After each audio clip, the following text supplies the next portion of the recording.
55번째 수업 시작을 해볼게요. 오늘은 어디 할 차례냐면 501쪽이죠. 오늘 501쪽 끝장내기 165 기속력 여기서부터 들어갈 차례죠.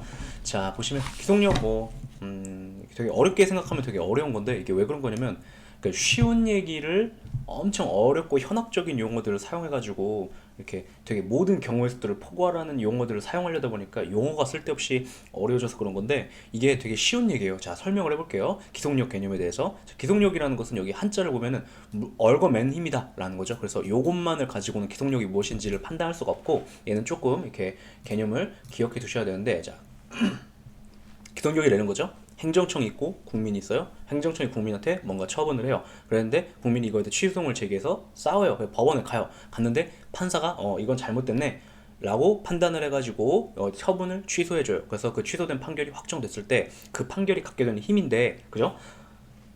힘인데 어떻게 갖는 힘이냐면 행정부를, 지금 판사는 저는 이제 사법부잖아요. 사법부가 행정부의 행동을 얽어매는 거예요. 어떻게 이렇게 얽어매냐면, 어떻게 구속하냐면 내가 한 판결의 취지에 따라 너는 행동해야 돼, 이 의무를 부과하는 방식으로 행정부를 얽어매요. 왜냐하면 그 판결에서 어떤 처분을 취소했는데 그 판결을 예를 들어서 행정부가 아이 판사가 또 판결을 취소했네? 그럼 난 또 하지 뭐, 이렇게 해가지고 뭐 100번 1000번 반복한다고 해봐요. 그러면 이 판결을 내린 게 쓸데없는 짓이 되잖아요. 그러니까 이제 판사가 내린 판결이 행정부를 얽어매는 힘으로 기능하는 것인데, 이거를 어떻게 얽어맨다고요? 판결의 취지에 따라 행동해야 되는 의무를 부과하는 방식으로 행정부를 얽어매는 거예요. 그런데 이거를 굳이 구체화를 해보자고 보니까 논리적으로는 세 가지로 구체화가 되더라. 그게 반제결이죠. 반복금지 의무, 재처분 의무, 결과제거 의무 부과. 자, 그러니까 반복금지 의무 부과, 재처분 의무 부과, 그 다음에 결과제거 의무 부과, 요 방식으로 구현이 되는 것인데,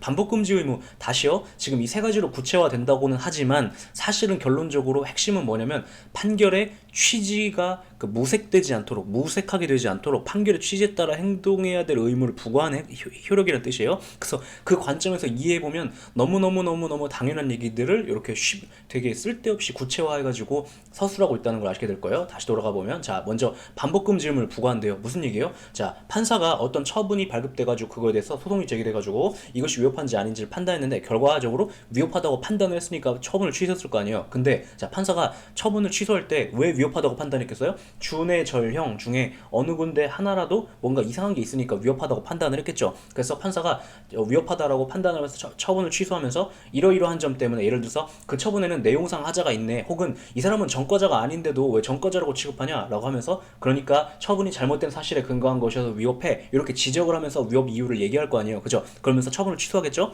근데 그때 판사가 이 처분은 이러이러한 점에서 잘못됐어 라고 지적을 했는데 그걸 토대로 똑같은 처분을 또 반복해요. 그런 걸 못하게 하는 거죠. 그걸 반복금지 의무라고 얘기하는 것이고, 그 다음 재처분 의무. 그럼 재처분 의무라는 건 뭐냐면, 자, 처분을 취소한다는 것은 처분이 위협하다라고 판단을 하는 건데, 처분은 언제를 기준으로 위협하다고 판단해요? 언제를 기준으로? 그 처분 당시의 법령 상태와 사실 상태를 기준으로 그것이 위협하다는 판단을 하는 것이죠. 위협 여부를 판단할 때는. 그래서 재처분 의무란 건 뭐냐면, 네가 맨 처음에 처분을 잘못된 거 했지, 근데 그거 말고 그 시점에 네가 원래 마땅히 했어야 될 그 제대로 된 처분을 다시 해봐라, 이걸 요구하는 게 재처분 의무인 것이고, 그 다음에 결과제거 의무, 요거는 그렇게 안 중요한데, 얘는 혹시 잘못된 위협한, 지금 내가 취소하는 그 처분으로 인하여, 여기서 내는 법원이에요. 내가 취소하는 처분으로 인하여서 존재하게 된 그 결과물들이 존재한다면 그것도 치워줘 라는 걸 요구하는 게 결과제거 의무 혹은 원성회복 의무라고 하는 거죠. 그래서 반제결로 구체화가 된다 라고 하는데, 다시 돌아가 보면 결론적으로 이게 뭐예요? 판결의 취지에 따라 행동하도록 하는 의무를 부과하는 힘, 그것이 판결에 갖는 기속력이라는 힘이라는 거죠. 그거에 대한 얘기예요. 그 다음에 이제 502쪽 가보시면 이제 동그라미 4번 볼까요? 요거 기속력이 미치는 범위는 아래와 같이 정리가 되는데, 자, 무슨 얘기냐면, 자, 기속력은 여기에서 발생해서 여기에 미쳐요. 무슨 소리냐? 자, 기속력은 어디에서 발생을 하냐면, 판사가 판결문을 쓸 거 아니에요? 판결문에, 자, 처분을 취소해요. 그럼 처분을 취소한다는 것은 이제 처분이 위협하니까 취소한다라는 걸 주문에 쓰고요. 그 다음에 판결 이후에는 뭘 쓰냐면, 왜 나는 그렇게 판단했는지, 그래서 나는 왜 이 처분이 위협하다고 판단했는지에 대한 얘기를 쓰는 거죠. 아, 중요한 거 하나 빼먹었다. 기속력은 언제 발생하죠? 기속력은 언제 발생해요? 판결이 있으면? 아니죠. 판결이 있긴 있는데 그 판결 중에서도 오로지 인용 판결이 있는 경우에만 발생한다고 얘기해요. 근데 인용 판결이 있는 경우에 발생한다고 얘기하는데 되게 거창한 건데 이런 얘기죠. 취소한 경우에 발생한다는 거죠. 그냥 기각하거나 각하한 경우에 발생하지 않고. 그래서 위법하다라고 해서 취소한 경우에 발생하는데 그러면 기속력이라는 것은 판사가 이 처분이 위법한 이유를 판결 이유에 써줬다 이 소리예요. 그 상황에만 문제가 되는 개념이에요. 그래서 판사가 예를 들어서 A를 이유로 이 처분을 위법하다라고 했다. 그러면 그 A를 이유로 처분을 위법하다라고 한 그러니까 이유와 주문이 결합돼가지고 거기에서 이제 기속력이 발생해가지고 다음과 같은 범위에서 얘네들을 얽어매는데 자 주관적으로 누구의 행동을 얽어매는가 이걸 갖다 주관적 범위라고 부르고 객관적 범위 어떤 행동을 얽어매는가 그 다음에 시간적 범위 언제까지 존재하던 사정을 토대로 한 행동을 얽어매는가 이걸 갖다 시간적 범위라고 부르는데 자 보세요 행정청하고 관계행정청을 얽어매요. 그러니까 누구는 얽어매지 않는다는 걸 알 수 있어요. 이거는 행정부를 얽어매는 힘이기 때문에 취소송의 원고였던 애를 얽어매는 게 아니에요. 그죠? 그 다음에 객관적 범위 어떤 행동을 얽어매냐면 법원이 취소 판결의 판결 이유에서 위협하다고 지적한 사실과 기본적 사실관계에서 동일성이 인정되는 사실을 토대로 행하는 행정청과 관계행정청의 온갖 행동들을 다 얽어매죠. 다만 반대로 그럼 반대 해석하면 위협하다고 지적한 사실과 기사동의 인정되지 않는 사실을 토대로 한 행동들을 얽어매지 못한다 이렇게 보는 것이죠. 그 다음에 그다음 위협한 것으로 자 시적 범위 언제까지 존재하던 사정을 토대로 한 행동을 얽으면요 위협한 것으로 판단되어 취소가 된 그 처분이 발급될 당시까지 그 처분 시죠 그거까지 존재하던 사실관계와 법률관계를 토대로 한 행동만을 얽어매요. 그래서 그 이후에 존재하게 된 사실관계나 법률관계를 토대로 한 행동들을 얽어매지 못하게 되죠. 왜 이렇게 얽어매어지죠? 자 판결을 취소했다는 것은 판결에서 처분을 취소했다는 것은 판결에서 처분을 취소했다는 것은 처분의 위협 판단 기준 시가 처분 시이기 때문에 판사가 지금 나에게 소송이 제기되어 들어온 이 처분을 그 맨 처음에 처분이 발급됐을 때로 돌아가서 그때의 법령 사실과 법령 상태와 사실 상태를 기준으로 판단해 보건대 얘는 위협한 것이었다 라고 판단을 하는 거잖아요. 그러니까 판결에서 취소를 했다는 것은 그 이후에 어떻게 됐는지에 대해서 판단하는 게 아니에요. 그냥 처분시로 돌아가 보건데 그때를 기준으로 했다면 이건 잘못된 것이야 요것만을 판단해 주는 게 취소 판결에서 판단하는 내용이란 말이에요. 그래서 요렇게 결론이 나오는 거죠. 그래서 그런 얘기들 써놨고요. 그 다음에 동그라미 6번 보시면 우리 대법원은 기속력과 기판력을 명확하게 구분하지 않는 경향이 있죠. 이게 자 왜 그런 거냐면 그냥 들어만 두세요. 학자들은 대법관들은 그러니까 판사들은 원래 그러니까 민사소송만 잘하고 형사소송은 잘하죠. 그러니까 민사소송은 잘하는데 행정소송은 원래 잘 못해요.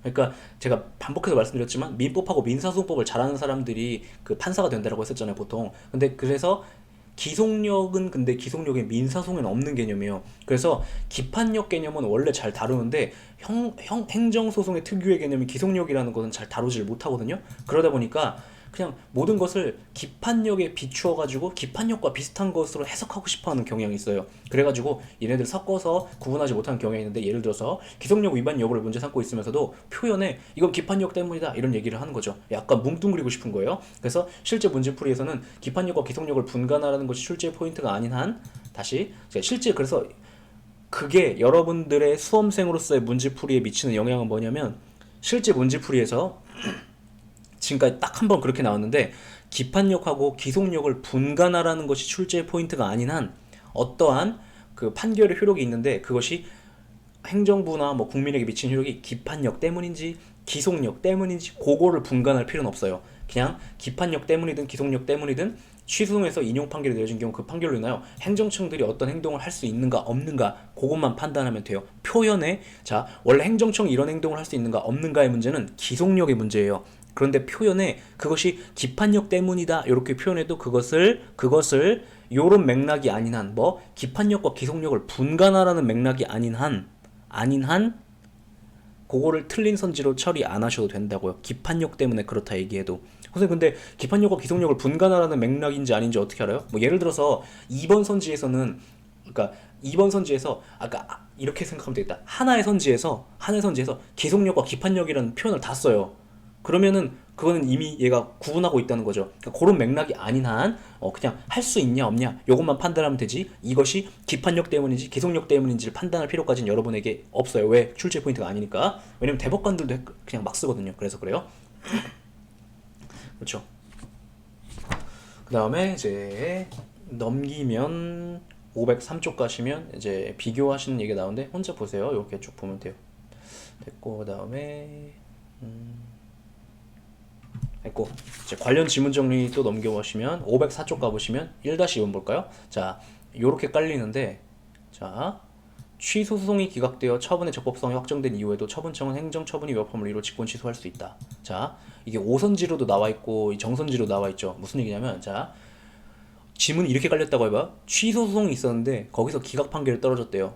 그랬을 때 처분청은 당해 처분 위법함을 이유로 직권 취소할 수 있냐? OX 물어봤는데, 자, 이런 것들은 좌표를 잡아야 딱 마음의 평안과 확신을 가지고 딱 찍어낼 수 있어요. 뭘 물어보는 거냐면, 자, 이러한 판결이 떨어졌는데 행정청이 요구할 수 있냐? 물어보고 있어요. 뭐 물어보는 거냐면 기속력 물어보는 거예요. 왜? 기속력이란 개념은 사법부가 한 판결이 행정부의 행동을 얽어매는 힘이기 때문에, 그래서 기속력을 물어보는 건데, 자, 그래서 처분청은 직권 취소할 수 있냐? 이렇게 물어보는 건데, 자, 이때 이게 정선지인 이유는 뭐예요?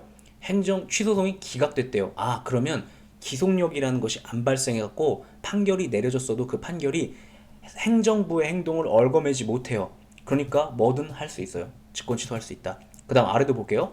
청구 기각 판결의 경우에도 행정청 그 판결에 소속되는 행위를 해서는 안 된다.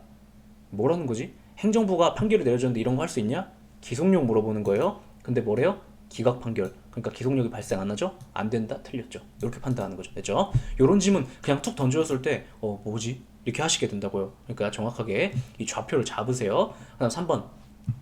기속력 객관적 범위는 판결 주문과 판결 이유 중에서 설치된 개개 위법 사유에 미치지만 판결의 결론과 직접 관계없는 방론이나 간접 사실에 미치지 않는다. 이게 교수님들이 되게 뭐라고 해야 될까? 문장을 그지같이 쓴다고 해야 되나? 이게 자, 기속력이란 개념은 판결의 효력 중 하나죠. 그러면 기속력이라는 것은 판결에서 발생하는 거죠. 맞죠? 판결에서 발생해서 그 발생한 힘이 무언가를 얽어매는 힘이에요. 맞죠? 그래서 논리적으로는 그렇게 서술을 해야 되는데 그걸 갖다가 자, 요걸 다루기 전에 그냥 원래의 내용을 한번 다시 다뤄볼게요. 기속력은 판결에서 발생해갖고 그것이 무언가를 얽어맨 힘이잖아요. 맞죠? 그런데 어디에서 발생하냐면 판결 주문하고 이유에서 발생한다 이렇게 표현을 해요. 주문에서 발생하고 이유에서 발생한다는 거 무슨 말이냐면 주문에는 뭐가 쓰여져요? 처분이 위협한지 아닌지가 쓰여지고 이유에서는 왜 위협한지 아닌지가 쓰여지죠. 그래서 이러한 이유로 위법하다고 판단한 부분에서 판결문에서 거기에서 기속력이 발생하는 거예요. 그런데 그걸 갖다가 교수님들이 그걸 이상하게 표현해요. 객관적 범위는 판결의 주문과 판결 이유 중에 설치는 개개의 위법 사유에 미치지만 이렇게 말하는데 거기에서 발생한다는 것을 이렇게 표현하고 있는 거예요. 교수님 국어 못하는 거 이해해 주셔야 돼요. 제가 볼 때 이거 사실은 국어를 못하는 문제가 아니라 논리를 못하는 문제인데 아무튼 이렇게 미친다 이렇게 표현하는데 이게 뭔 소리냐면 여기에서 발생한다는 소리예요.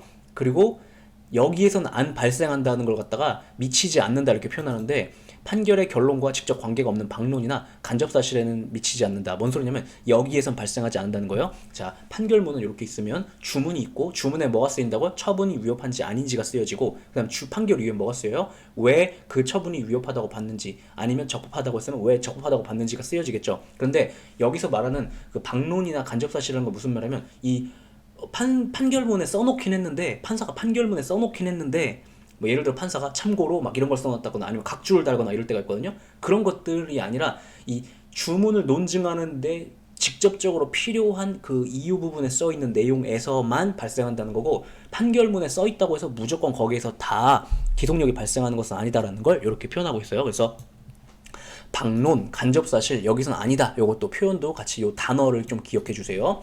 그 다음에 또 내려가 보시면 자 5번이 있죠. 자, 취소된 처분의 사유와 기본적 사실관계가 동일하지 않으면 종전 처분 당시에 존재하였던 사유일지라도 그를 이유로 동일한 지칭을 할 수 있다. 잠깐만요. 목이.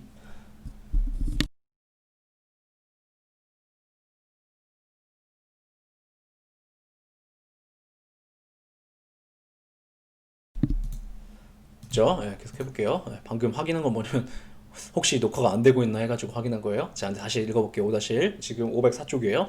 취소된 처분의 사유와 기본적 사실관계가 동일하지 않으면 종전 처분 당시에 존재했던 사유일지라도 그를 이유로 하여 동일한 지칭을 할 수 있다. 무슨 얘기하고 있는 거냐면 자, 아까 전에 여기 주요 개념 정리에서 여기 있죠. 동그라미 4번. 여기에서 이제 기본적 사실관계 얘기 나왔잖아요. 그러니까 기본적 사실관계 동일성이 인정되는 사실을 토대로 하여 행하는 온갖 행동들을 얽어맨다고 했잖아요. 그런데 그때 그 기본적 사실관계의 동일성이 있는지 여부에 대한 판단을 뭐랑 그냥 똑같이 한다는 얘기를 요 지문이 하고 있는 거냐면, 우리가 처분 사유의 추가 또는 변경이 있었죠. 거기에서도 처분 당시에 존재했고 당사자가 알고 있었다고 해도 그것만을 이유로 기본적 사실관계 동일성이 인정되지 않는다고 보죠. 그래서 여기도 기본적 사실관계 동일성이 있는지 없는지에 대한 판단을 똑같이 하겠다는 얘기를 5-1번에서 하고 있는 거니까 그냥 그런 얘기다 기억해 주면 돼요.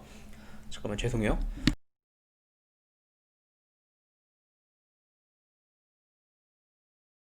그쵸? 그 다음에 계속해서 해볼게요. 7번 보시면 505쪽 가셔서 7번 보시면, 위법성 판단 기준 시점인 처분 시 이후에 생긴 새로운 사실관계나 개정된 법령 등과 같이 새로운 처분 사유를 들어 동일한 내용의 처분을 하는 것이 가능하다. 자, 행정부의 행동이 있는데 이것이 기속력에 반하는지 아닌지를 판단하려면 어떻게 판단하냐면, 판결이 내려진 다음에 이 기속력이 어디에 미친다고 했죠? 주관적, 객관적, 시간적 범위에 미친다고 했잖아요. 요 세 가지 범위 내에 모두 들어가는 경우에만 그 모두에 들어가는 행정청의 행동만 얽어매요. 근데 그 세 가지 중에 하나라도 벗어나잖아요. 그럼 행정청의 그런 행동은 얽어매어지지 않아요, 판결에 의해서. 그런데 보시면, 자, 처분 시 이후에 생긴 이렇게 말했으니까 시간적 범위를 벗어난단 말이에요, 그 판결이 얽어매는. 그래서 이때 가능하다 이렇게 얘기하고 있는 거죠. 그렇죠? 그 다음에 8번 보시면, 신청에 따른 처분이 절차 위법을 이유로 취소되는 경우에 판결의 취지에 따라 다시 이전의 신청에 대한 처분을 해야 된다. 그러니까 이런 경우에 재처분 의무 있다 이런 얘기하고 있는 거죠. 그런데 자, 30조 3항 있죠. 그러니까 얘는 좀 당연한 문장이긴 한데 법조문을 복붙한 거예요. 다시, 얘는 당연한 문장이긴 한데 법조문을 복붙한 거예요. 자, 보시면 신청에 따른 처분이 절차의 위법을 이유로 취소가 됐대요. 자, 다시, 신청에 따른 처분이 절차의 위법을 이유로 취소가 됐대요. 이런 상황이겠죠. 신청에 따른 처분이라고 했으니까 국민이 행정청에 뭔가 처분을 신청했어요. 근데 어떤 일이 벌어진 거예요? 행정청이 신청에 따른 처분이라고 했으니까, 예를 들어서 음식점 영업허가 신청을 하니까 그래 라고 하면서 허가를 내준 거예요. 근데 죄송해요.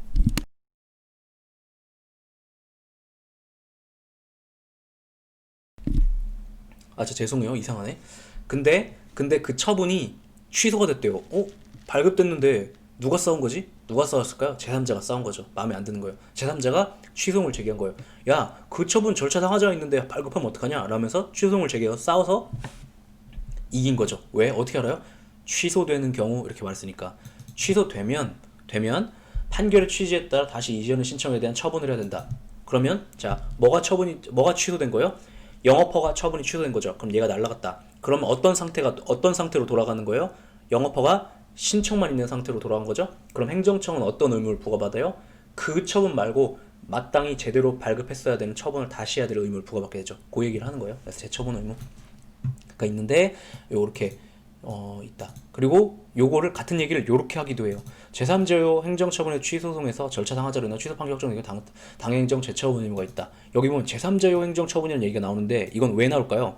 제3자요가 있으니까 그거에 불만이 있는 사람이 싸웠기 때문에, 그래서 등장하는 거예요. 자, 그 다음에 자 10번 보시면 얘가 좀 어려운 얘기인데, 자 보세요. 얘는 이론적인 얘기고 10번은 10-1은 그냥 판례예요. 다시, 얘는 이론적인 얘기고 10-1은 그냥 판례예요. 그런데 자 보시면, 실체적 위법을 이유로 거부 처분을 취소하는 판결이 확정된 경우를 나눠가지고 이론적으로 학자들은 신청했던 행정행위가 기속행위였다면 기본적으로, 원칙적으로라는 소리예요. 예외가 있긴 하겠지만 원고의 신청을 인용해야 될 의무가 생기지만, 만약에 신청했던 행위가 재량행위였다면 하자없는 재량권을 행사해야 될 신청.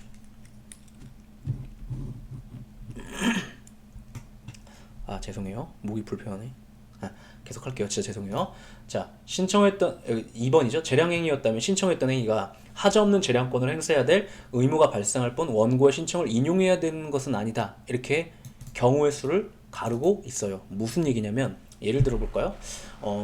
뭐 총포 소지 허가 이런 거, 예를 들어서 제가 총을 갖고 있으면 허가 받아야 되거든요. 그런데 얘가 예를 들어서 제가 전과자가 아닌데 전과자라고 저를 오인해가지고 제가 총포 소지 허가 신청을 하니까 그걸 거부했어요. 그래서 보시면 실체적 위법을 이유로 거부처분 취소 하는 판결 확정된 게 이렇게 되는데, 실체적 위법이 뭘까요? 이게 내용상하자예요. 내용상하자. 내용상하자와 동의어예요. 근데 내용상하자 중에 이런 게 있죠. 뭐 처분을 발급한 이유가 잘못된 거, 그런 것도 내용상하자 일종인데, 예를 들어서 아까 말한 것처럼 제가 전과자가 아닌데 제가 총포소지어가 신청을 하니까 행정청이 안 돼, 너는 전과자잖아 라면서 그걸 거부했대요. 그럼 잘못된 이유에 근거해서 발급된 거부 처분이죠. 맞죠? 그래서 제가 그거에 대해서 취소를 제기한 거예요. 그러니까 판사가 보니까 맞네, 얘 전과자 아닌데 왜 거부한 거야? 라고 하면서 취소했을 때, 상황 이해되죠? 취소했을 때 신청했던 행정행위가 기속행위였다면, 뭔 소리예요? 요건만 구비하면 발급해줘야 되는 행위였다면 원칙적으로 어떻게 된다는 거예요? 신청 허가 발급해줘야 된다.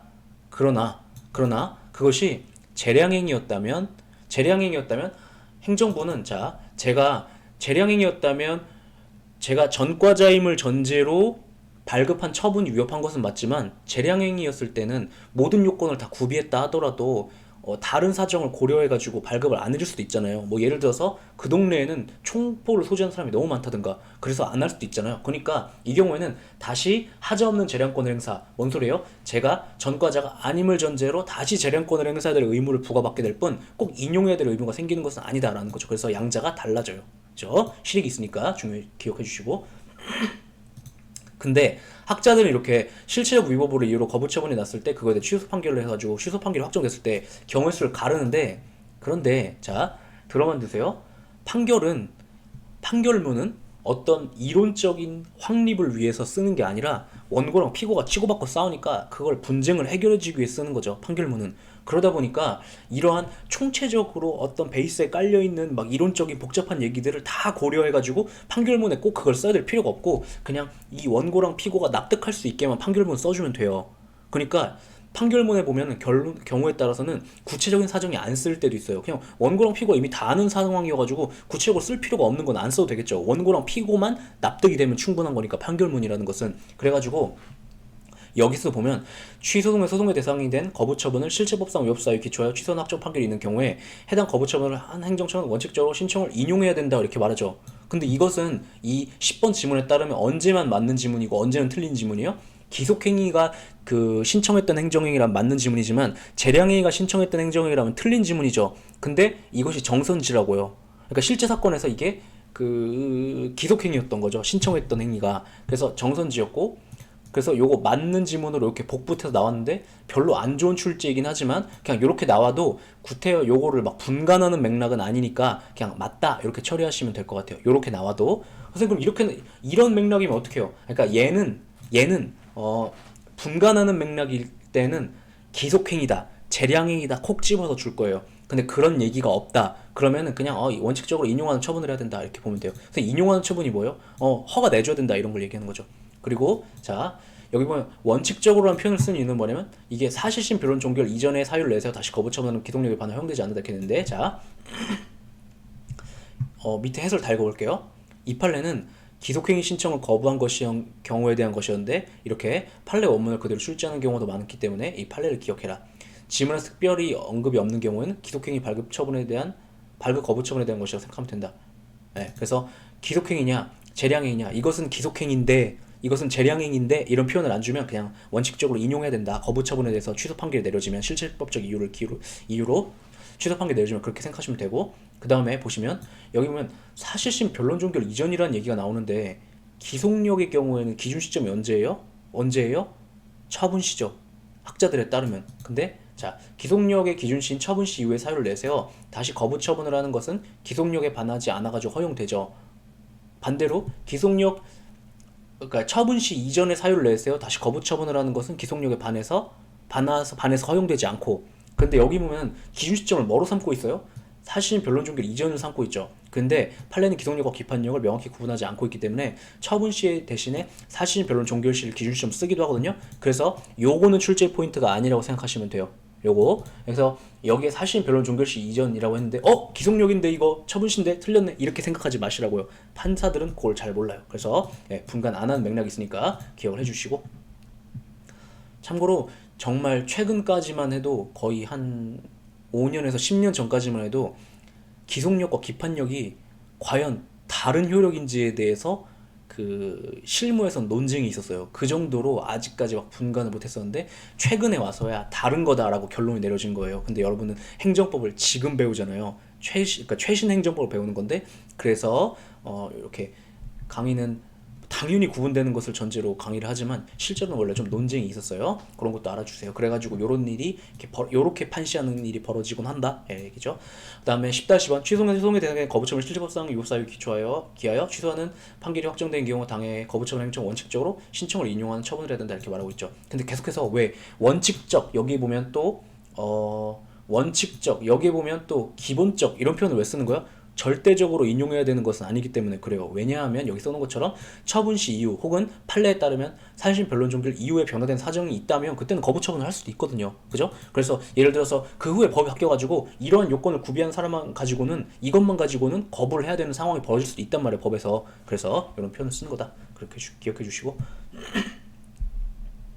자, 그 다음에 11번 이유 제시 하자가 있어 당해 처분을 취소하는 판결이 확정된 경우 처분청이 그 이유 제시 하자를 보완하여 종전의 내용과 동일한 처분을 하는 것은 종전의 처분과 별개의 처분을 하는 것이다. 여기 보면 별개의 처분을 하는 것이다 이런 표현을 쓰죠. 무슨 얘기냐면 자 종전의 처분이라는 것은 지금 판사가 처분을 위협하다라고 해서 취소한 상황에 문제되는 개념이 기속력이기 때문에 종전의 처분이라는 것은 잘못된 위협한 처분이라는 걸 얘기해요. 근데 그거랑 별개의 처분을 하는 것이다? 뭔 소리냐면 그거랑 동일한 처분을 하는 것이다 라면 그것은 반복금지 의무를 위반했다는 소리인데 반대로 그건 동일한 처분이 아니라 별개의 처분을 하는 것이야 이 소리는 뭐냐면 반복금지 의무에 위반되지 않는다는 거예요. 그런데 그러면 이 지문은 이러이러한 것은 반복금지 의무에 위반되지 않는다라는 얘기를 하는 건데 이제 판단해 보면 되겠죠. 이유 제시 하자가 있어 당해 처분을 취소하는 판결이 확정된 경우에 자 무슨 하자가 있대요? 이유 제시 하자 무슨 하자죠? 이게 절차상 하자죠. 그래서 처분이 위협하긴 위협한데 판사가 에이 이유 제시를 안 했네 라면서 취소한 거예요.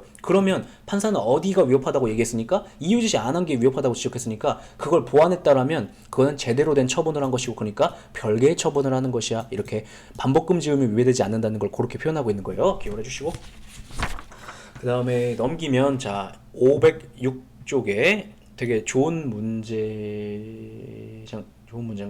15번 볼게요. 아닌가? 너무 추상적으로 했나? 자 볼게요.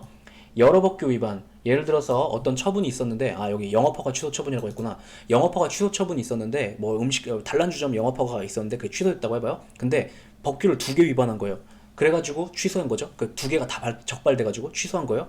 그래서 그거에 대해 취소송을 제기해가지고 판사한테 가니까 판사가 보니까 2개를 위반했다라고 주장하며 처분청은 그 처분을 취소했는데 영업허가를 취소했는데 판사가 보니까 2개 위반은 없고 하나 위반은 있다고 본 거예요. 그래서 보시면 처분의 이유로 된 법규 위반 중 일부는 인정 자체가 안 되고 그런 일이 없는데 이런 거죠. 예를 들어서 청소년 출입시켰다라는 이유로 취소했는데 그런 일이 없는데 이렇게 판단했다고 봐요. 그 다음에 나머지 법규 위반만으로는 영업허가 취소 처분이 비례의 원칙에 위반된다. 무슨 말이냐면 나머지 법규 위반 B라는 법규 위반이 있긴 있었는데 B를 이유로 영업허가를 취소해? 너무 심한데? 이렇게 판단을 했다는 거예요. 그래서 이 영업허가 취소 처분을 판사가 취소했다고 해봐요. 그때 기속력에 대한 건데 그때 판결에서 인정되지 않은 법규 위반 사실을 포함하여 다시 영업정지 처분을 내리는 것은 동일한 행위의 반복은 아니지만 판결의 취지에 반한다 이렇게 말하고 있는데 자 동일한 행위의 반복은 아니지만 판결의 취지에 반하면 안 되죠. 그러니까 동일한 행위를 반복될 뿐만 아니라 판결의 취지에 반하는 거 하면 안 되잖아요. 근데 자 판결에서 뭘 지적해요? 2개 지적하죠.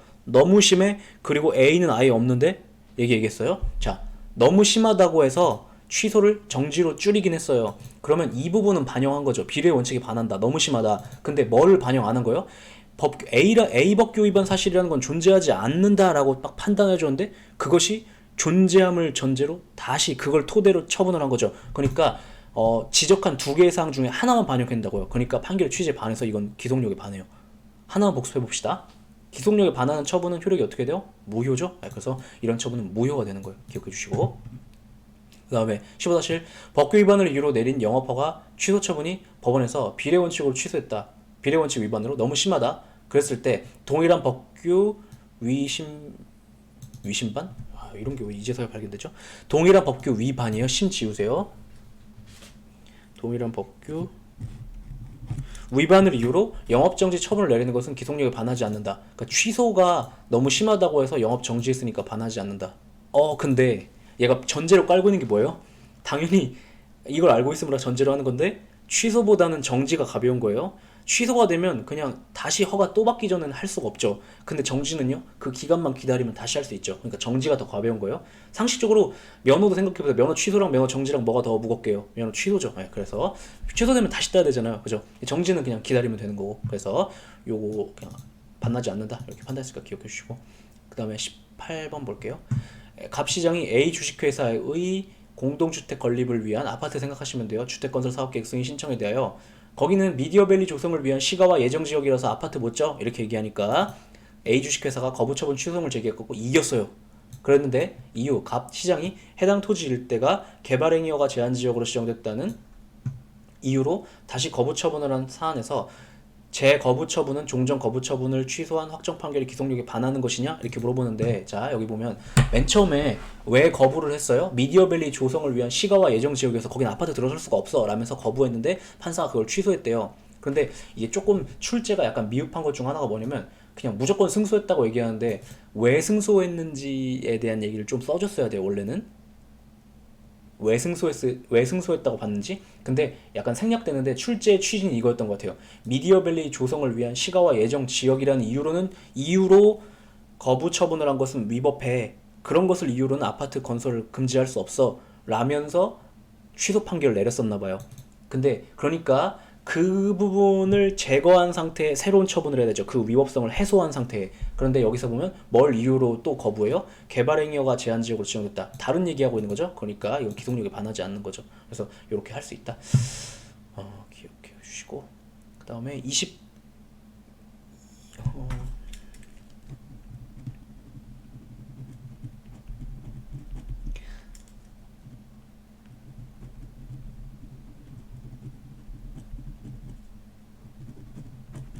그 다음에 제가 출간할 때는 요거를 약간 각색해가지고 여기 뭐냐, 왜 승소 확정 판결을 받았는지 각색해서 드릴게요. 그러니까 이렇게 미흡하게 출제했는데 됐죠.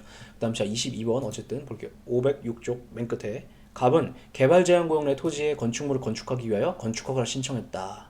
자 1번 갑의 허가 신청이 관련 법령의 요건을 모두 충족한 경우라고 해서 관할행정청이 허가를 해야 되는 것이냐? 관련 법령상 제한 사유 이외의 사유를 들어 허가를 거부할 수 있냐? 물어봤는데 자 이런 거 뭐야? 뭘 물어보는 거지? 이렇게 판단해서면 이렇게 깔아버리면 출제의 포인트를 생각하세요. 뭐에 대해서 이것이 O인지 X인지 판단하기 위해서는 출제의 포인트를 생각해야 된다고. 무엇을 물어보는 것일까? 도출해 내셔야 돼요. 뭘 물어보는 걸까요? 기속행위냐? 재량행위냐? 이 허가가 기속행위냐? 재량행위인데 얘는 기속행위예요? 재량행위예요? 재량행위죠. 왜? 건축 허가인데 기속행위 아니야? 근데 어디에요? 개발 제한 구역 내니까. 그러니까 재량행위죠. 그러니까 거부할 수 있죠. 그죠? 요걸 재량행위냐 기속행위냐 물어보는 거예요. 그 다음 2번 이건 앞에서 했던 건데 그 부담 부과하는 거, 부관 부과할 때 일방적으로 할 수도 있지만 미리 협약으로 정한 다음에 그 내용을 그대로 부과할 수도 있다라고 보죠. 앞에서 배웠던 거. 그 다음에 3번 쉬운 거죠. 허가를 신청한 이후 관계법령이 개정되어 허가 기준이 변경됐다. 그러면 원칙적으로 허가 여부에 대해 허가 당시 법령을 적용해야 된다. 뭔 소리예요? 자, 허가 신청을 했고 그 다음에 허가 발급을 기다리고 있었는데 갑자기 법령이 바뀐 거예요. 그래서 허가를 발급할지 말지를 판단하려고 할 때 그때는 개정 전 법령이냐 개정 후 법령을 적용해야 되냐? 어떤 걸 적용해요? 개정 후 법령이죠. 그래서 허가 당시의 법령을 적용해야 된다 이렇게 말하고 있는 것이죠. 그다음 507쪽 4번 보시면 허가가 거부되자 갑이 이에 대해 취소송을 제기하여 승소했고 이겼다. 그럼 관할행정청은 이전 처분 사유와 다른 사유를 들어 허가를 거부할 수 있냐? 있다고 보죠. 왜냐하면 자 그러니까 A를 이유로 예를 들어서 A를 이유로 처분이 발급됐는데 그것이 취소됐대요. 그럼 판사는 왜 얘를 취소했겠어요? A를 이유로 한 게 잘못됐다는 거 지적했겠죠. 그 부분이 아니라 이제는 B를 이유로 처분을 발급한대요. 그럼 판사가 하지 말라고 한 것을 또 한 것이 아니죠. 그러니까 거부하는 것이 가능하다 이렇게 말하고 있는 거죠. 그 다음에 자 23번 질문 보시면 507쪽이죠. 23번 질문 보시면 여기서 4번 5번은 앞에서 했어요. 이 4번 5번은 어디서 했었냐면 그 행정절차법이요. 거기서 이유 제시의 정도에 대한 건데 4번 5번 앞에서 한 것이고, 그래서 일단 여기선 1, 2, 3번을 건드려 볼게요. 참고로 얘는 기출지문이 아니고 그냥 2016년 57564 사건이에요. 근데 여기서 판결문이 굉장히 길어졌거든요. 그래서 출제될 만한 포인트가 많아요. 이게 공주대학교 총장 임용과 관련된 사건인데, 자 볼게요. A 국립대학교라고 쓰고 공주대학교라고 읽으시면 돼요. 총장 임용 후보자 추천위원회는 투표 결과 가장 많이 득표한 갑을 1순위 총장 후보자로, 그 다음으로 많이 득표한 을을 2순위 총장 후보자로 선정했고, 이에 따라 국립대학교는 교육부 장관에게 갑을 1순위 총장 후보자로, 을을 2순위 총장 임용 후보자로 추천했다. 자, 이런 얘기예요. 국립대학 총장 있잖아요. 뽑을 때 어떻게 뽑냐면 두 명을, 그러니까 그 내부에서 국립대학 총장들끼리 입후보를 해요. 나를 뽑아주세요, 나를 뽑아주세요, 이렇게 국회의원 선거처럼 해가지고 투표를 해요. 그래서 1등하고 2등까지 뽑아요. 2등까지 뽑은 다음에 그 대학교에서 뭐 하냐면 이제 교육부 장관한테 다시요, 투표를 해가지고 1등하고 2등을 교육부 장관한테 임용 후보자로 추천을 해요. 다시 1등하고 2등 뽑아서, 지금 하는 얘기는 시험에는 안 나오는데 상식으로 알아두세요. 그래서 교육부 장관한테 추천을 해요. 그럼 교육부 장관은 어떻게 하냐면 이제 대통령에게 임용 제청을 해요. 뭔 소리냐면 국립대학교 총장의 임용 권한은 대통령이 가져요. 그래서 그런데 그 절차가 어떻게 되냐면 대통령이 갖는 그 권한 행사의 절차가, 얘네가 내부적으로 투표를 해가지고 1등하고 2등을 뽑고, 그런 다음 그것을 교육부 장관에게 그 임용 후보자 추천을 해요. 2명 추천하면서 어떻게 하는 거냐면 교육부에서 보기에 적합하다고 생각하는 사람을 임용해 주세요, 이렇게 하는 거예요. 그러면 교육부 장관은 2명, 근데 딱 봤는데 못 고르겠다 싶어가지고 2명 다 올릴 수도 있고, 아니면 자기가 생각하기에 적합하다고 생각하는 사람을 꼭 1등을 안 찍어도 돼요. 2등이 더 적합할 수도 있잖아요. 그래서 이 재량행위예요, 이거는. 그래서 얘네 둘 중에 한 명을 대통령에 대해서 임용 제청을 하고, 그럼 대통령은 얘를 임용해요. 그런 절차로 이루어지는데, 자, 그래서 교육부 장관이 계속 그걸 전제로, 이에 따라 A 국립대학교는 갑을 1순위 임용 후보자로 추천했는데, 이제 교육부 장관이 어떻게 한 거예요? 을을 2등을 A 국립대학교 총장으로 대통령에게 임용 제청한 거죠. 그럼 이제 대통령은 얘를 임명하겠죠. 자, 근데 이 경우, 자, 1번 교육부 장관이 을을 총장으로 임용 제청한 행위에는 쭉 가서 처분에 해당하냐? 다시 교육부 장관이 을을 총장으로 임용 제청한 행위에는 갑을 임용 제청에서 제외하는 행위가 포함되어 있어갖고, 그래서 이 행위는 갑에 대해 대통령으로부터 임용을 받을 기회를 박탈하는 내용의 불이익 처분, 상고소행 처분에 해당하냐? 자, 무슨 얘기냐면 2명이 있었죠. 근데 교육부 장관이 어떻게 했어요? 갑 대신 을을 임용 제청했죠. 그러면 갑은 애초에 대통령한테 올라가지도 못하니까 교육부 장관 을의 행위에 의해서, 교육부 장관이 을이 아니죠, 죄송해요. 교육부 장관의 행위에 의해서 갑은 임용될 기회 자체가 이미 교육부 장관 단계에서 박탈당하죠. 그랬을 때 요 을을 제청한 행위가 처분이냐 이렇게 물어보는 것인데, 이렇게 봐요. 왜 그렇다고 보냐면 갑을 배제하는 행위여서 갑에게 불이익을, 그러니까 갑에게 권리 의무를 제한하거나 박탈하는 행위에 해당하기 때문에 처분에 해당한다라고 보고 있어요. 이거 앞에서 했던 건데, 제가 볼 때는 이 복잡한 그 비하인드 스토리와 배경적인 얘기와 법리적인 문제들이 있긴 있는데, 그냥 그걸 기억하느니 을을 총장으로 임용하면 갑을 빼버리는 것이기 때문에 그것은 갑에게 권리 의무를 건드리는 것이어서 처분에 해당한다, 그렇게 보는 게 그냥 훨씬 빨라요. 그 다음 이 사안에서 교육부 장관의 임용 제청에 따라 대통령이 을을 A 국립대학교 총장으로 임용했다. 이제 지금 교육부 장관은 뭐예요? 임용 제청을 한 거고, 대통령은 이제 임용을 하는 거죠. 임용을 했다면 갑은 교육부 장관의 임용 제청 제외 처분에 대해 다툴 소의 이익이 없어진다. 뭔 소리예요? 그러니까 소의 이익이 없다는 거예요. 그러니까 임용 제청 행위와 임용 행위의 관계를 어떻게 이해하고 있다라고 보냐면, 그 잠정적 처분과 종국적 처분, 혹은 중간적 처분과 종국적 처분이라고 보는 거예요. 그래서 이거에 대해서 예를 들어서 임용 제청 제외 단계에서 이미 싸우고 있었는데 대통령이 임용을 해버렸다. 그럼 소외이익이 없어서 각하돼요. 그런 관계다. 그리고 임용이 이루어졌다. 그럼 이미 대통령의 을에 대한 총장 임용 행위에 다퉈야 된다. 각하되고, 이제 이거에 대해 싸워라, 이렇게 보죠. 그리고 이때 피고적 격은 누가 갖니? 자, 요게 테크니컬한 부분인데, 피고적 격은 누가 가져요? 대통령이 갖니? 아니라고 봐요.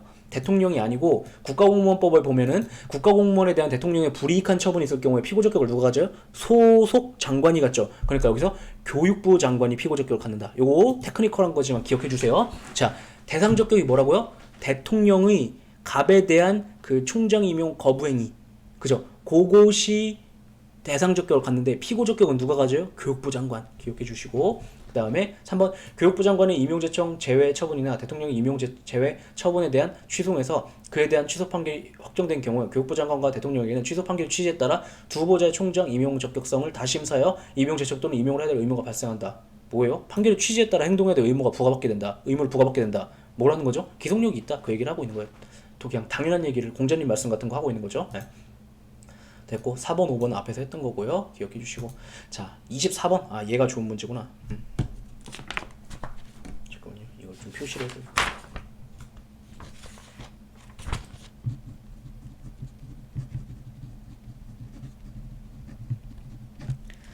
자 24번 얘가 좋은 문제인데, 유흥주점 영업 허가를 받아 주점을 운영하는 갑은 A시장으로부터 연령을 확인하지 않고 청소년을 주점에 출입시켜 청소년 보호법을 위반했다는 사실을 이유로 한 영업허가 취소 처분을 받았다.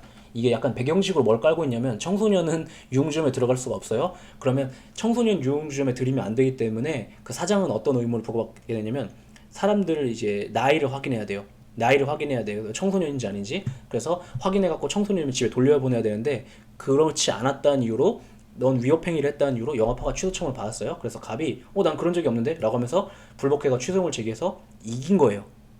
이겼어요. 자, 이때 A시장은 갑이 청소년을 유흥접객원으로 고용하여 유흥행위를 하게 하였다는 이유로 다시 영업허가 취소 처분을 할 수 있냐? 이렇게 문제가 됐는데, 자, 뭐가 처분의 이유였어요? 나이 안 확인하고 들여보냈다는 거.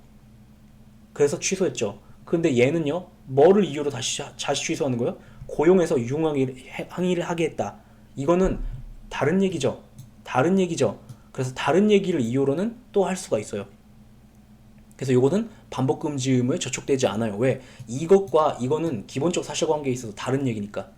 다른 얘기잖아. 다른 얘기. 상식적으로 다른 얘기하는 거잖아요.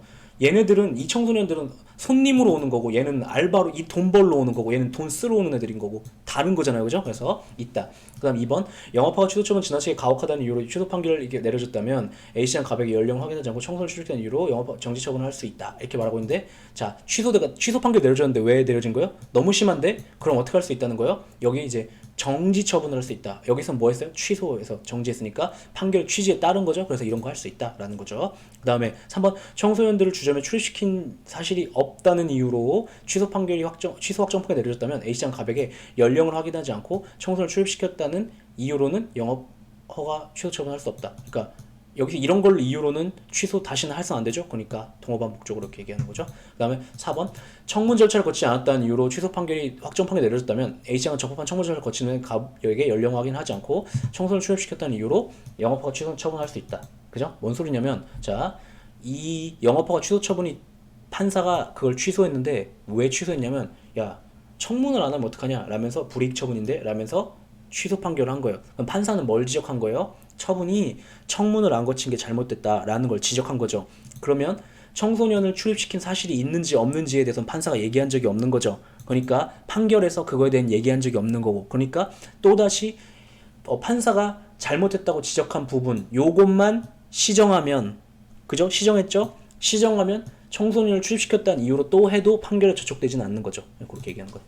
그 다음에 25번 보면 얘는 이제 법학전문대학원 모의고사였던 것 같은데, 25번. 자, 갑은 한옥마을 주변에 한옥 형태의 여관 건물을 신축하기 위해 관할 A시장에 건축허가를 신청했다. 그런데 A시장은 위 여관 건물이 한옥이 아닌 일반 빌딩의 형태로 뭐래요? 오인해갖고, 갑이 건축하고자 하는 여관 건물이 주변 한옥마을 사이에 위치된다면 주변과 조화되지 않는다는 이유로 거부했다. 이 경우 1번, A시장의 건축허가 거부 처분은 사전 통지 대상이 아니므로 허가 거부에 앞서 미리 갑에게 그 내용을 통지하지 않았다 하더라도 이로써 위 거부 처분이 위법하게 되는 것은 아니다. 자, 1번 무슨 얘기하고 있는 거냐면, 거부 행위는 사전 통지 대상이 되니? 물어보는 건데 아니죠. 그러니까 안 해도 위법하게 되는 것은 아니다. 그것 때문에 그러니까 그것 때문에 위법하게 되는 것은 아니다. 네, 그걸 물어보는 거예요. 거부 행위는 사전 통지 대상이 되냐? 아니다. 그걸 물어보는 거죠. 2번, 갑의 건축허가 신청 후 건축허가 기준의 관계에 어쩌고저쩌고 개정됐다. 그러면 이때 뭐에 따라, 법이 개정된 뭐에 따라 허가 여부를 판단해야 되니?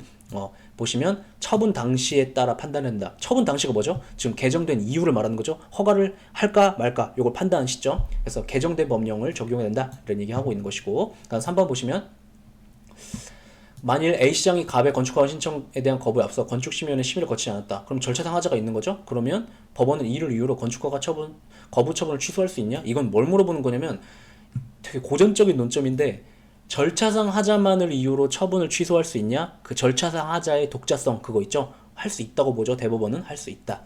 그 다음에 자 4번은 조금 설명이 길어가지고 이따가 설명할게요. 갑이 5번 A시장의 건축허가 거부 처분에 대해 취소를 제기하여 인용 판결을 받아 확정되었더라도 A시장은 위 소송 계속 중에 개정된 관계법령에 따라 강화된 건축허가 기준의 미비를 이유로 갑에게 재차 거부 처분할 수 있다.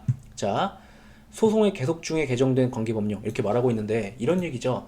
지금 건축허가 거부 처분에 대해서 취소가 났어도 이걸 이유로 다 재차 거부할 수 있냐? 뭘 물어보는 거냐면 이게 재차 건축허가 거부 처분이 기속력에 반하냐 물어보는 것인데 다르게 표현하면 또 할 수 있냐 물어봤으니까 조금 더 구체화하자면 반복 금지 의무에 반하니 이걸 물어보는 건데 반복 금지에 반할까요 안 할까요? 안 해요. 왜냐면 기속력에 얽매여지지 않아요. 이 행동은. 왜냐하면 뭐를 토대로 한 거니까 소송 계속 중에 개정된 관계법령 그러니까 처분 시까지 존재하던 관계법령의 근거에서 이런 짓을 하는 거면 반해요. 그런데 반복 금지 의무에 근데 소송 계속 중이라고 했으니까 당연히 소송은 그러니까 소송은 당연히 처분 시보단 나중이겠죠. 그러니까 이때에 따라 하는 경우에는 할 수 있다라는 거죠. 기속력이 반하지 않으니까. 그다음에 자 4번 이건 좀 어려운 얘기인데 주변 환경에 대한 고려는 비대체적 결정 영역 또는 예측 결정이 아니어서 뭔 소리냐면 자 이게 순전히 이론적인 거예요. 판단 여지라고 얘기했으니까 자 판단 여지는 언제 인정돼요? 비대체적 결정 영역이나 미래 예측 결정 이런 거 할 때 인정되죠. 비대체적 결정 영역의 예시로 뭐가 있어요? 공무원에 대한 근무 성적 평가. 이건 뭔 소리냐면 행정청이 공무원에 대한 근무 성적을 평가했는데 그거에 대해서 판사가 판단하는 것은 판단 여지 영역이어가지고 사법심사가 제한돼야 돼 라고 보잖아요. 이 판단 여지론에 따르면. 왜 그런 거예요? 어떤 사람이 일을 제대로 하는지 아닌지는 같이 일해본 사람이 그때 당시에 그 사람만 알 수 있어요. 그러니까 판사가 그거에 대해서 가타부타 얘기할 수 있는 상황이 아니라는 거죠. 그 다음 예측 결정, 미래 예측 결정 얘기하는 거죠. 그러니까 이것도 미래 예측 결정도 판사가 행정부보다 더 잘한다고 할 수가 없다고요. 어떤 법적인 잣대를 가지고 판단할 수 있는 내용이 아니란 말이에요. 그래서 그런 거에 대해서는 판단 여지가 인정된다는 이론을 판단 여지 이론이라고 하는데 과연 주변 환경에 대한 고려가 이 영역 중 하나냐? 물어보는 건데 주변 환경에 대한 고려는 그게 아니에요. 주변 환경에 대한 고려 뭐예요? 딱 봤는데 이 건물이 주변의 가옥들하고 조화를 이루는가? 이거는 판사도 판단할 수 있는 거죠. 그래서 이거는 판사도 판단할 수 있는 거라고요. 그래서 판단 여지 영역이 아니니까 사법심사 할 수 있다고요. 이해돼요? 네, 그거 기억해 주세요. 됐죠? 그 다음에 이제 보면은 넘기면 508쪽에 가보면 간접강제 얘기가 나오는데 간접강제를 어떻게 할까? 간접강제를 그냥 해볼게요. 자, 해볼게요. 그냥. 자, 지금 시간이 없기 때문에 강의수를 줄이는 페이크를 써야 되기 때문에 해볼게요. 자, 주요 개념 정리. 1번 거부처분. 이거 다 아는 얘기인데 정확하게 기억을 못 하시니까 복습을 할게요. 거부 처분에 대한 취소 판결에서 인용 판결이 내려지고 그것이 확정되었음에도 불구하고 행정청이 그 인용 판결에 따라 부과보다 재처분 의무 이행하지 않은 경우 행정청이 재처분 의무 이행하기 위한 수단으로서 간접강제 제도를 두고 있다. 첫 번째, 자 거의 대부분의 수험생들은 간접강제가 어디에서 왜 나오는 주제인지조차 기억을 못해요. 첫 번째로 그래서 간접강제는 그걸 기억해야 되는데 간접강제는 어디에서 나오는 주제냐면 여기 써있지만 기속력 확보 수단이에요. 그러면 알 수 있는 게 간접강제는 좌표가 어디예요? 판결의 효력 부분인 거죠. 효력 부분인 거죠. 그런데 판결 효력 중 하나로 기속력이라는 것이 있는데 자 이제 테크니컬한 부분 들어갈게요. 있는데 기속력을 확보하기 위해서는 언제나 간접강제를 쓸 수 있다는 게 아니라 딱 요 경우에만 쓸 수 있다고 규정을 하고 있어요. 거부처분 그러니까 판결의 효력 중 하나로 기속력이 인정된다는 것은 뭐 예를 들어서 영업허가 처분, 영업 정지 처분 뭐 이런 처분에 대해서도 기속력 취소한 경우에도 기속력이 발생하는데 그게 아니라 오로지 거부 처분에 대해서 그거를 취소했을 때 뭔 소리죠? 이 전제하고 있는 게 뭐냐면 행정청이 있고 국민인데 국민이 이러이러한 처분 좀 해주세요 라고 했는데 싫어 라고 하는 바람에 이 거부에 대해서 국민이 소송 들어간 거예요. 그래서 거기서 판사가 보니까 야 거부 처분 잘못됐어 하면서 거부 처분을 날려주었을 때 그때 행정청은 어떤 의무를 부담하냐면 거부 말고 마땅히 했어야 될 제대로 된 처분을 해야 될 의무를 행정청은 부과받게 된단 말이에요. 그래서 행정청이 재처분 의무를 해야 돼서 국민이 그걸 기다리고 있는데 행정청이 아예 안 할래. 난 사업부 말 안 들어. 이러면서 배째라 이러고 있는 거예요. 그때 쓰는 제도가 간접강제 제도예요. 어떻게 쓰는 거냐면 이 국민이 1심 법원에 가요. 1심 법원이라는 것은 맨 처음에 얘가 이 국민이 거부 처분에 대한 취소를 제기했을 때 그 1심 법원 있죠. 거기 가가지고 판사님 저한테 그 거부 처분 위협하다라고 인용 판결 내려줬는데 얘가 배째라고 하고 안 하고 있어요. 그러니까 간접 강제 해주세요. 이렇게 신청을 하면 그 1심 수소 법원이 얘한테 어떻게 하는 거냐면 손해배상 의무를 부과시키는 거예요. 손해배상. 웬 뜬금없는 손해배상? 예를 들어서 이 처분이 발급이 늦어지고 있음으로 인하여 얘가 받게 되는 손해 있죠? 그거에 대한 손해배상을 명령을 내리는 거죠. 그게 간접강제예요. 그래서 계속해서 예를 들어서 하루당 100만 원 이런 식으로. 그러면 그 돈을 주기 싫으면 어떻게 되는 거예요? 행정청을 이행해야겠죠. 자, 잠깐 시간도 없지만 쓸데없는 얘기 하나 하자면 하루당 100만 원이면 진짜 개이득이죠. 일 안 하면서. 그래가지고 약간 간접강제를 받고 나면 이 사람들은 간접강제를 받고 나면 약간 행정청이 재처분 의무를 이행을 막 안 했으면 좋겠다 이런 마음이 든다고 하더라고요. 근데 어쨌든 그렇게 하는 게 간접강제예요. 자, 그래서 읽어보면 이런 목적으로 간접강제 두고 있다. 그 다음에 2번 간접강제를 하기 위해서는 거부처분 취소 판결이 확정돼야 되고 그 다음에 처분청이 취소 판결 취소했다 재처분 의무 이행 안 하고 있는 거. 그러니까 기속력은 행정부에 대해서 반복 금지 의무를 부과하고 재처분 의무를 부과하고 결과 제거 의무를 부과하는데 그 중에 뭘 이행 안 하는 경우? 재처분 의무 이행 안 하는 경우에 돼요. 그래서 한다. 행정청이 아무런 그리고 여기서 재처분 의무를 이행하지 않아야 한다라고 얘기하는데 아무런 재처분도 하지 않고 있는 경우뿐만 아니라 재처분을 하긴 했는데 그것이 판결 취지에 반하는 것이어가지고 아무것도 안 한 것이나 마찬가지일 때 그럼 당연 무효가 되죠. 기동력에 반하면. 그래서 그 경우에도 여전히 간접강제 쓸 수 있다. 이런 얘기. 그 다음 1심 수번에 한다. 됐죠. 그래서 요 얘기들을 여기서 이렇게 하고 있는 것이고 그 다음에 33조 여기 보면 34조에서 간접강제 결정을 규정하고 있는데 여기 보면 행정청이 30조 2항 규정에 의한 처분을 하지 않는 때 쓰는 게 간접강제라고 얘기하고 있죠. 30조 2항이 뭔데 거부하는 내용에 대해서 신청에 따라 취지에 따라 행동을 해야 되는데 그걸 안 하고 있을 때 그죠? 그때 1심 수호법원은 당사자 신청에 의하여 결정으로써 여기 보면 직권으로 안 돼요. 이거는 급할 때 쓰는 게 아니어서 직권으로 안 돼요. 당사자 신청에 의하여 상당한 기간을 정하고 상당한 기간을 정한다는 거 무슨 말이냐면 너 지금 재처분 의무를 부과받았는데 안 하고 있으니까 해라 이렇게 며칠까지 해라 다음 달 1일까지 해라 이렇게 상당한 기간을 정해갖고 한번 기회를 줘요. 그런 다음에 안 하면 그때는 이제 지연 기간에 따라 혹은 즉시 배상. 즉시 배상 뭐냐면 지연 기간 예를 들어 아까 말한 것처럼 하루에 100만 원 이렇게 하는 건데 즉시 배상은 한 방에 그냥 3억 이렇게 때려버리는 거예요. 그런 걸 얘기한다. 근데 여기 보면 2항에 얘가 지금까지 단 한 번도 출제한 적이 없다가 2020년 변호사 시험으로 출제가 됐거든요. 그래서 얘도 앞으로 나올 것 같아요. 33조와 민사집행법 262조의 규정은 1항의 경우에 준용한다 이렇게 돼 있고 여기서 말하는 33조는 당연히 행정소송법 33조를 말하겠죠. 그런데 행정소송법 33조가 뭐냐면 자 소송비용에 관한 재판이거든요. 그런데 이거 읽어보면 소송비용에 관한 재판이 확정될 때에는 피고 또는 참가인이 행정청에 소속하는 국가 또는 공단체 효력을 미친다 이렇게 말하고 있는데 자 여기 보면 뭐라고 돼 있어요? 준용한다라고 돼 있죠. 뭐가 이 간접강제 결정에 요걸 준용한다 이런 얘기를 하고 있는 거예요. 그래서 이걸 어떻게 읽는 거냐면 소송비용에 관한 재판이 아니라 간접강제에 관한 결정이 확정된 때에는 그 효력이 국가 또는 공무단체에 미친다 이렇게 얘기하는 거예요. 네, 요거 기억을 해주세요. 왜 미치는 걸까요? 여기서 보면 손해배상할 것을 명하는 거잖아요. 그럼 손해배상할 것을 명하는 것은 손해배상 의무를 부담하게 되는데 의무를 부담하는 건 누가 부담하는 거예요? 권리랑 의무의 그 귀속 주체가 부담하는 거죠. 그래서 행정 주체 얘기 그래서 갑자기 뜬금없이 얘가 나오는 거예요. 기억해 주시고 그 다음에 자 기출지문 보시면 넘기시면 그 6, 7, 8 여기 또 10이네. 예, 여기 9로 바꿔주세요. 6, 7, 8, 9까지만 하고 끝을 낼게요. 자 6번 보시면 아니다 8번부터 볼까요? 방금 했던 거 기억 살아있을 때 간접강제 결정은 피고 또는 참가인의 행정청에 소속하는 국가 또는 공무단체 효력에 미친다 이렇게 되어 있죠. 요거 그 맥락이에요. 왜냐하면 간접강제 결정은 돈 내라 손해배상 의무를 부담시키는 것이기 때문에 권리랑 의무를 보유할 수 있는 단위 행정주체에 대해 효력이 미치게 하고 있는 것이다. 기억해 주시면 되고 8번이 그 얘기였고 그 다음에 자 7번부터 볼까요?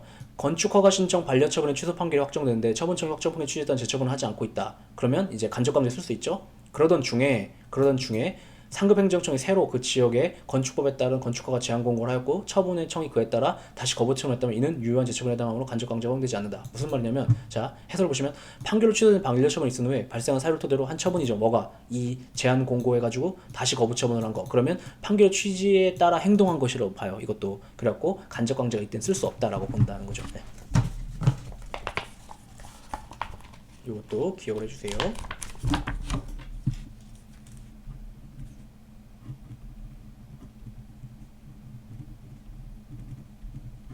그 다음에 자 요거 여기 9로 바꾸랬죠? 요거부터 볼게요. 지금 6번이 조금 어려워가지고 9번부터 볼게요.